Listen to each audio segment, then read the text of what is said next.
democracy is ours to build. Politicians are not the ones to build democracy. We are the ones who are going to build a country of our choice. And the politicians are largely our messengers. So we choose the quality of people who can represent us and carry our message. And that's why it's important that when we conduct elections, we don't turn our eyes away, from those we have elected. And all of us, and I thank the media because we are constantly engaging the process, encouraging, criticizing, but also constructively offering solutions. This country is ours, and the politicians are playing a role, the media are playing a role, we, the church, the mosque, everybody has a role to play.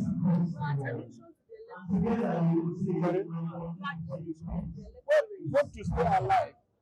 Vote to stay alive. Please vote to stay alive. There's no need killing yourself. There's no need bringing yourself to harm's way.